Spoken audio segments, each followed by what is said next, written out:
അപ്രതീക്ഷിതമായി ലഭിച്ച വേനൽ മഴയിൽ പച്ചപ്പണിഞ്ഞ് വയനാടൻ കാടുകൾ. വിഷുവിന്റെ വരവറിയിച്ച് കണിക്കൊന്ന കൂടി വ്യാപകമായി പൂത്തത് സഞ്ചാരികൾക്ക് നയനമനോഹര കാഴ്ചയൊരുക്കുകയാണ്.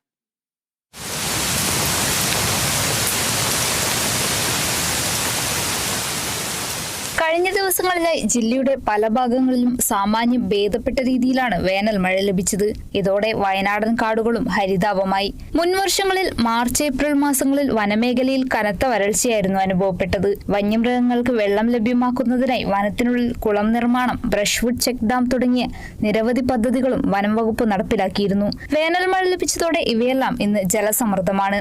വയനാടിനോട് ചേർന്ന് കിടക്കുന്ന കർണാടക, തമിഴ്നാട് വനമേഖലയിലും നല്ല രീതിയിൽ മഴ ലഭിച്ചതോടെ വനത്തിനുള്ളിൽ ആവശ്യത്തിന് തീറ്റ ലഭിക്കാൻ തുടങ്ങിയത് വന്യമൃഗങ്ങൾ നാട്ടിലേക്ക് ഇറങ്ങുന്നത് ഒരു പരിധിവരെ കുറഞ്ഞിട്ടുണ്ട്. കഴിഞ്ഞ വർഷം കാട്ടുതീയിൽ വയനാട്ടിലെയും കർണാടകയിലും ഹെക്ടർ കണക്കിന് വനസമ്പത്താണ് കത്തിനശിച്ചത്. എന്നാൽ ഇത്തവണ വേനൽ മഴ ലഭിച്ചതോടെ കാട്ടുതീയുടെ കാര്യത്തിലും പരിഹാരമായി. കാടിന്റെ പച്ചപ്പിനൊപ്പം വനമേഖലയിലെ റോഡരികുകളിൽ കണിക്കൊന്ന പൂത്തൊളിഞ്ഞു നിൽക്കുന്നത് ജില്ലയിലെത്തുന്ന വിനോദസഞ്ചാരികൾക്കും നവ്യാനുഭവമായി മാറുകയാണ്.